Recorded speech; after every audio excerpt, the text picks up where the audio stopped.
Assalamualaikum warahmatullahi wabarakatuh. Apa kabar anak-anak ibu kelas 5B Imam Al-Baihaqi? Ibu harap kabar kalian selalu baik-baik aja dan tetap semangat belajar di rumah dan jaga kondisi kalian. Nah, di sini pelajaran sejarah kebudayaan Islam ini SKI ya, disingkat SKI.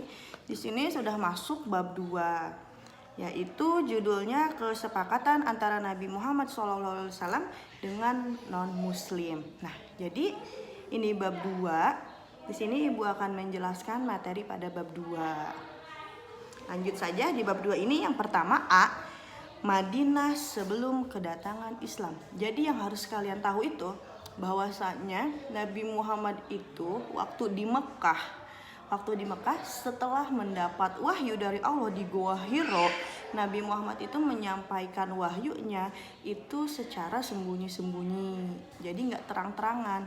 Dan ternyata Nabi Muhammad itu lebih ke Madinah. Jadi Madinah ini yang pertama ditaklukkan oleh Nabi Muhammad. Setelah Madinah barulah kota Mekah. Jadi harus tahu ya, Madinah dulu baru Mekah. Nah, di sini tentang membuat piagam Madinah. Jadi asal usul dibuatnya piagam Madinah ini ketika Nabi Muhammad ingin mempersatukan antara golongan Yahudi dari Bani Qainuqa dan Bani Nadir dan Bani Quraidah untuk mempersatukannya. Nah, di sini isi piagam Madinah itu ada 12, ada di halaman 10 dan di halaman 11. Ini isi piagamnya. Ibu bacain yang pertama. Dengan nama Allah telah ditetapkan oleh Muhammad Nabi Allah bahwa semua orang yang beriman baik dari suku Quraisy, suku Madinah maupun dari mana saja, semuanya adalah satu negara. Jadi dari kaum mana saja itu semuanya satu negara. Itu poin pertama. Kemudian kedua, perdamaian dan peperangan akan mengikat semua umat Islam. Tidak seorang pun di antara mereka berhak mengadakan perdamaian atau menyatakan perang dengan musuh-musuh dari teman-teman seagamanya. Jadi nggak boleh.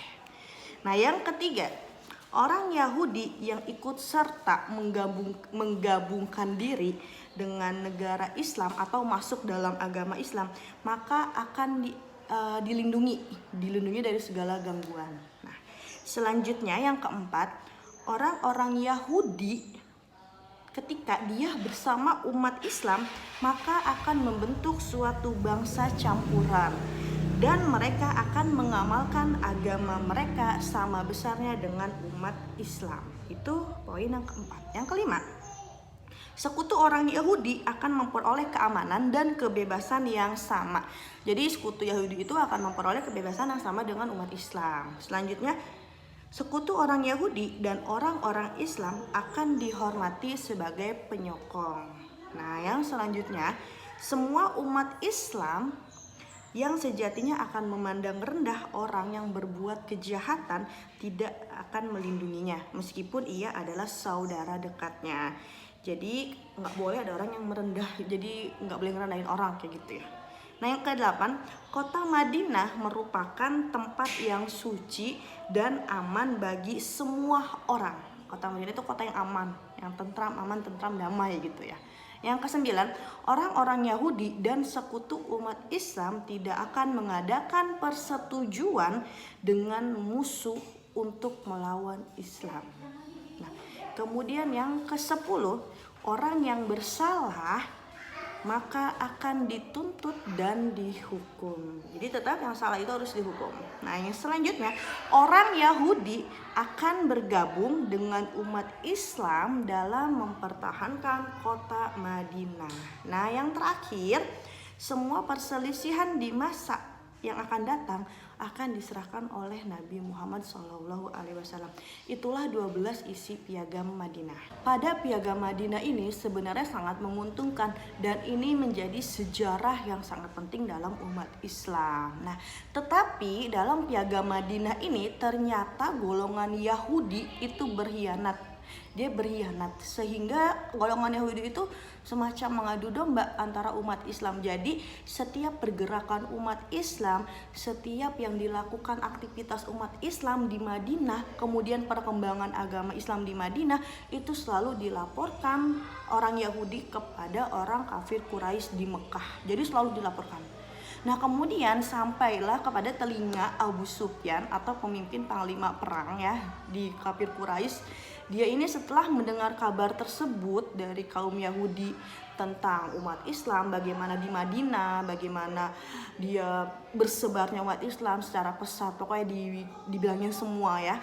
Kemudian pada suatu hari kaum kafir Quraisy ini sedang berjalan, kafilah kafir Quraisy ingin berjalan melewati Madinah. Nah, kemudian ada yang mengabarkan kepada Nabi bahwasanya kafir Quraisy lewat Madinah ingin berdagang ke negeri Syam. Nah, disitulah Nabi akhirnya berdiskusi bersama sahabat-sahabatnya, kemudian datang menghadang kepada Abu Sufyan. Dan disitulah terjadi perang pertama umat Muslim, yaitu Perang Badar. Nah, Perang Badar ini terjadi di Padang Badar.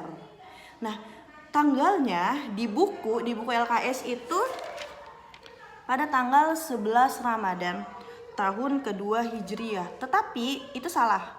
Nah, kamu coret, kemudian setelah kamu coret, kamu salin yang benar itu pada tanggal 17 Ramadan tahun kedua Hijriah atau 624 Masehi.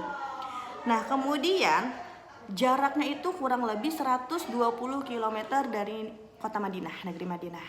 Itu Padang Badarnya.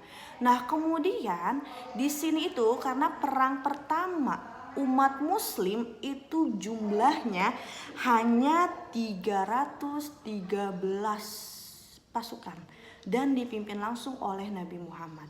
Nah, kemudian kaum kafir Quraisy itu berjumlah 1000. Kalian bisa bayangkan 1000 lawan 313. Nah, akan tetapi pada perang Badar ini dimenangkan oleh kaum muslim, dimenangkan oleh pasukan kaum muslim. Jadi kafir Quraisy kalah. Nah, kemudian terjadi lagi perang Uhud yang terjadi pada tanggal 3 Hijriah tahun Hijriah. Perang Uhud. Nah, perang Uhud ini terjadi di Bukit Uhud. Nah, kenapa kok ada perang lagi?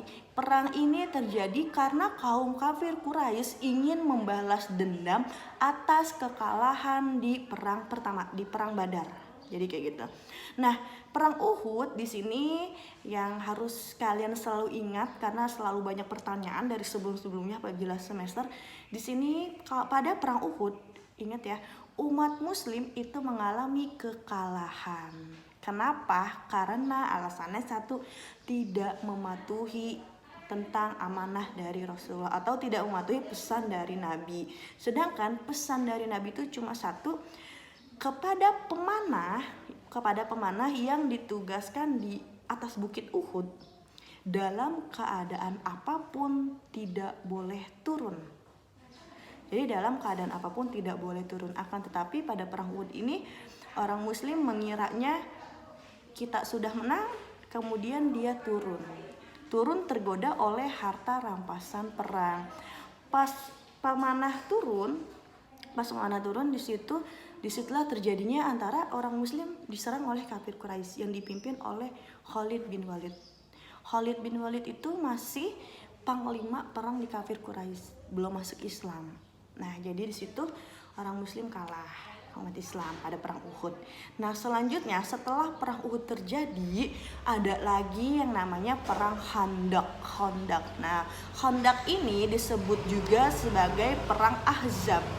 Kenapa dinamakan perang Khandaq? Khandaq itu artinya parit. Jadi pada perang ini orang muslim yang ada di Madinah membuat parit sebagai pertahanan mereka. Nah, yang mengusulkan membuat parit ini adalah Salman Al-Farisi. Nah, kemudian selanjutnya setelah itu alasan kenapa terjadinya perang Uhud karena orang kafir Quraisy itu enggak puas dengan perang Uhud. Jadi enggak puas. Makanya terjadi perang Khandaq.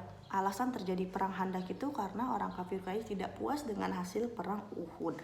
Nah, akan tetapi di perang Khandaq ini dimenangkan oleh kaum muslim, oleh umat muslim. Nah, karena pada perang Khandaq ini Allah membantu dengan mengirimkan badai yang besar dan diiringi dengan badai pasir sehingga merobohkan tenda-tenda kaum kafir dan banyak sisa makanannya yang habis, kemudian binatang kendaraannya pun banyak yang kocar-kacir, banyak yang meninggal, dan akhirnya pada perang Khandaq itu kaum kafir mundur. Jadi kemenangan ada di kaum muslim, itu perang Khandaq.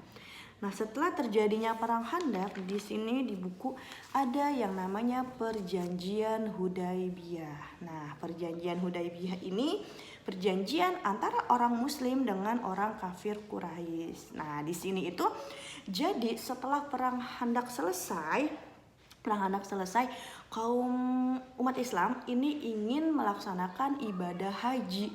Kemudian mereka datang ke Mekah. Tetapi orang Mekah, orang kafir yang di Mekah, mereka mengira Nabi ini dari Madinah ingin menyerang Mekah, padahal tidak.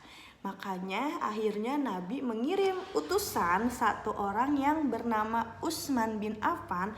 Utsman bin Affan diutus oleh Nabi ke Mekah untuk menyampaikan niatnya bahwasanya umat Islam itu tidak berperang, tidak ingin menyerbu kota Mekah, tetapi ingin melaksanakan ibadah haji. Tetapi apa yang terjadi? Yang terjadi itu Utsman bin Affan malah kalau bahasa kita disekap ya oleh kaum kafir. Jadi malah disita gitu ya maksudnya Utsmannya. Akhirnya umat Islam itu malah mendengarnya kalau Utsman ini telah dibunuh.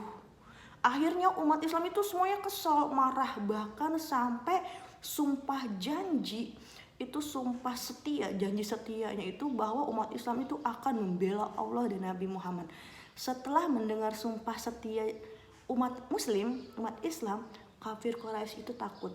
Akhirnya mengembalikan Utsman bin Affan. Nah, kemudian setelah Utsman bin Affan dibalikan, maka terjadilah Perjanjian Hudaybiyah. Nah, di sini isi Perjanjian Hudaybiyah ada 4. Yang pertama, masing-masing pihak antara kaum muslim dan kaum kafir Quraisy menghentikan senjata, jadi tidak ada perang selama 10 tahun.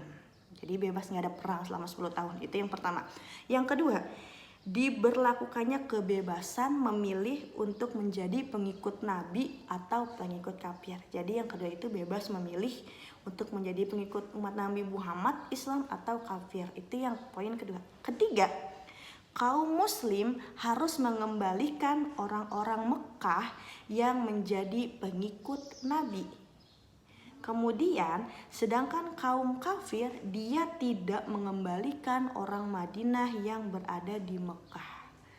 Yang ketiga, jadi orang muslim itu harus mengembalikan orang Mekah, tapi orang kafir tidak boleh mengembalikan orang Madinah. Itu yang ketiga. Yang keempat, rombongan umat Islam untuk menunaikan ibadah haji ditangguhkan hingga tahun berikutnya. Waktu kunjungan paling lama itu 3 hari dan tidak boleh membawa senjata. Jadi pas perjanjian Hudaybiyah, setahun kemudian barulah umat muslim boleh melakukan ibadah haji. Nah, di sini sebenarnya para sahabat keberatan atas perjanjian Hudaybiyah karena para sahabat itu mikir bahwa ini sangat merugikan kita umat muslim. Tetapi Nabi itu malah sebaliknya. Justru dengan adanya perjanjian Hudaybiyah ini banyak menguntungkan bagi kaum muslim. Karena satu, kaum muslim bisa menyebarkan agama dengan bebas, tidak ada gencatan senjata. Jadi tidak mungkin ada perang. Itu perjanjian Hudaybiyah. Nah, setelah perjanjian Hudaybiyah, disinilah masuknya panglima perang kafir Quraisy yang bernama Khalid bin Walid. Nah, pada perjanjian Hudaybiyah di sini kaum kafir berkhianat. Intinya nanti sambungan dari cerita ini akan masuk ke materi selanjutnya. Nanti akan ada penjelasan lagi jelasnya. Nah, selanjutnya di sini Setelah perjanjian Hudaybiyah, jadi Nabi Muhammad itu mengirimkan surat kepada kaisar-kaisar kerajaan-kerajaan di negara yang lain termasuk Romawi, Persia, jadi kayak gitu. Nah, kemudian tetapi di sini masih ada perang, yaitu perang Khaybar dan perang Mut'ah. Nah, kalau perang Khaybar di sini terjadi di daerah Khaybar, yaitu perang untuk menaklukkan Yahudi, menaklukkan golongan Yahudi. Nah, kemudian di sini pada perang Khaybar, jadi orang Yahudi ini justru malah memohon atau meminta kepada Nabi agar tidak mengusirnya. Jadi tetap orang Yahudi itu tinggal di Khaybar. Nah, tetapi perjanjiannya kemudian orang Yahudi akan mengembalikan hasil panennya, akan mengasih hasil panennya kepada umat Muslim. Jadi orang Yahudi itu cuma minta kepada Nabi, dia nggak mau ninggalin daerahnya, daerah Khaybar kayak gitu. Itu pas di materi perang Khaybar. Materi terakhir yang 6 ada perang Mut'ah yang terjadi pada tanggal 8 tahun Hijriah.